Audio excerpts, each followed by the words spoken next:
سوچنے کی بات ہے، کیا کسی شاعر کے لفظ ایک پورا ملک بنا سکتے ہیں؟ خیر، سر محمد اقبال کے معاملے میں اس کا جواب ہاں میں ہے۔ یہ وہ شخصیت ہیں جن کے الفاظ نے بر صغیر کی تاریخ کا رخ ہی موڑ دیا۔ شاعر، فلسفی، سیاستدان اور ایک بصیرت رکھنے والے۔ دیکھیے، یہ صرف القابات نہیں ہیں، یہ اصل میں اس ایک شخصیت کی الگ الگ پہچان ہے جنہوں نے ان سب کرداروں کو ایک ہی مقصد کے لیے استعمال کیا۔ تو چلیے آج کے سفر میں ہم یہی سمجھنے کی کوشش کرتے ہیں کہ محمد اقبال آخر تھے کون، اور یہ ہوا کیسے کہ ایک انسان کے خیالات نے ایک پوری قوم کی قسمت لکھ دی۔ ان کی کہانی شروع ہوتی ہے ان کے تعلیمی سفر سے، اور یہ کوئی عام سفر نہیں تھا، یہ ایک ایسا سفر تھا جس نے انہیں دو بالکل مختلف دنیاؤں سے ملوایا۔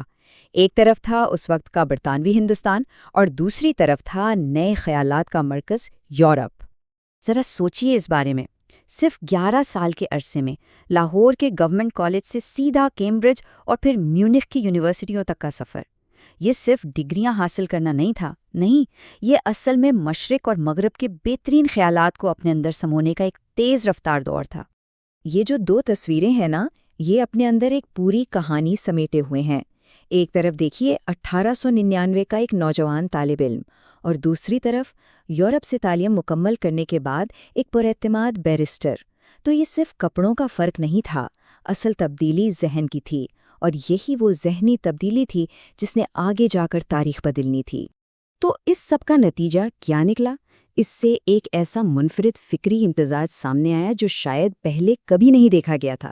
انہوں نے نیچے اور گویٹے جیسے مغربی مفکرین کے انقلابی خیالات کو مولانا رومی کی صوفیانہ حکمت کے ساتھ جوڑ دیا، وہی رومی جنہیں وہ اپنا روحانی رہنما، اپنا مرشد مانتے تھے۔ ان سب الگ الگ اثرات کو ملا کر اقبال نے اپنا ایک بالکل نیا فلسفہ تیار کیا، اور اس فلسفے کو لوگوں تک پہنچانے کے لیے انہوں نے جو ذریعہ چنا وہ تھی شاعری۔ اور ہاں، یہاں ایک کافی دلچسپ بات ہے، انہوں نے اپنے 12,000 میں سے تقریباً 7,000 اشعار فارسی یعنی پرشین میں لکھے۔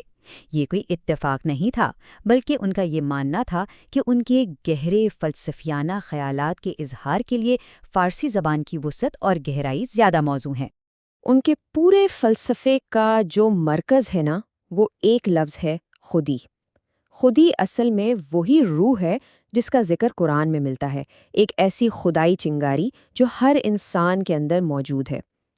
تو اقبال کے لیے زندگی کا اصلی مقصد ہی یہی تھا کہ اس خودی کو پہچانا جائے اور اسے جگایا جائے۔ اور یہ فلسفہ ان کی شاعری میں زندہ ہے۔ جیسے اسرار خودی میں وہ ایک فرد کو اپنی ذات کی طاقت کا احساس دلاتے ہیں۔ پھر رموز بے خودی آتی ہے جو بتاتی ہے کہ وہی فرد جب ایک معاشرے کا حصہ بنتا ہے تو کیسے اور مضبوط ہو جاتا ہے۔ اور پیام مشرق تو مشرق کی طرف سے مغرب کے لیے ایک مکالمہ تھا، ایک یاد دہانی کہ مادی ترقی روحانیت کے بغیر ادھوری ہے۔ تو جب ایک فرد اپنی خودی کو پہچان لیتا ہے تو اس کے بعد کیا؟ اقبال کے لیے اگلا قدم تھا ایک پوری قوم کی خودی کو پہچاننا، اور بس یہیں سے ان کا فلسفہ سیاست کے میدان میں داخل ہوتا ہے۔ سال تھا 1930 جب آل انڈیا مسلم لیگ کے صدر منتخب ہوئے، تو اقبال نے اپنے اس فلسفے کو ایک ٹھوس سیاسی شکل دینا شروع کی، ایک ایسا قدم اٹھایا جس نے آگے چل کے تاریخ کا رخ بدلنا تھا۔ اور پھر الہ آباد میں وہ تاریخی خطبہ دیا گیا جہاں الفاظ نے ایک خواب کو حقیقت کا راستہ دکھایا۔ یہاں انہوں نے پہلی بار ایک واضح سیاسی ویژن پیش کیا۔ انہوں نے کہا، میں پنجاب، شمال مغربی سرحدی صوبہ، سندھ اور بلوچستان کو ایک ہی ریاست میں ضم ہوتے دیکھنا چاہوں گا۔ ایک متحدہ شمال مغربی ہندوستانی مسلم ریاست کی تشکیل مجھے مسلمانوں کی حتمی تقدیر معلوم ہوتی ہے، کم از کم شمال مغربی ہندوستان کے مسلمانوں کی۔ یہ پہلی بار تھا کہ اتنے بڑے پلیٹ فارم پر اتنی وضاحت سے ایک الگ وطن کا تصور پیش کیا گیا۔ لیکن دیکھیے، ایک خواب کو حقیقت میں بدلنے کے لیے ایک رہنما کی ضرورت ہوتی ہے، اور وہ رہنما اس وقت لندن میں ایک طرح کے خود ساختہ جلاوطنی میں تھے۔ تو اقبال نے یہ ذمہ داری اٹھائی کہ وہ محمد علی جناح کو واپس آنے پر قائل کریں اور اس پوری تحریک کی قیادت ان کے ہاتھوں میں دیں۔ ان کے جو خطوط ہیں وہ اس یقین کی گواہی دیتے ہیں۔ ایک خط میں انہوں نے جناح کو لکھا، آج ہندوستان میں آپ واحد مسلمان ہیں جن سے قوم کو اس طوفان میں محفوظ رہنمائی کی امید رکھنے کا حق ہے جو آنے والا ہے۔ یہ صرف تعریف نہیں تھی، یہ ایک بصیرت رکھنے والے کا دوسرے رہنما پر مکمل اعتماد تھا۔ تو اقبال کی زندگی کا حاصل کیا رہا؟ ان کی میراث کیا ہے؟ چلیے دیکھتے ہیں کہ ان کے اس دنیا سے جانے کے بعد ان کے خیالات کیسے زندہ رہے۔ 21 اپریل 1938 ایک طویل علالت کے بعد وہ آواز جس نے ایک پوری قوم کو جگایا تھا ہمیشہ کے لیے خاموش ہو گئی۔ محمد اقبال کا انتقال ہو گیا، لیکن ان کا خواب وہ زندہ رہا۔ ان کی وفات کے صرف اور صرف 9 سال بعد پاکستان کی ریاست وجود میں آ گئی، اور آج لاہور میں ان کا مزار صرف ایک قبر نہیں بلکہ ایک قومی یادگار ہے۔ یہ اسی خواب کی یاد دلاتا ہے جو انہوں نے دیکھا تھا۔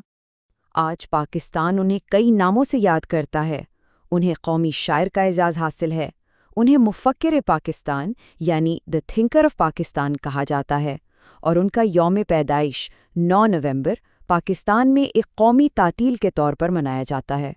تو اقبال کی کہانی ہمیں ایک بنیادی سوال پر سوچنے پر مجبور کرتی ہے کہ آخر کیسے ایک فرد کا ویژن، ایک انسان کا ایک خیال پوری دنیا کا نقشہ بدل سکتا ہے۔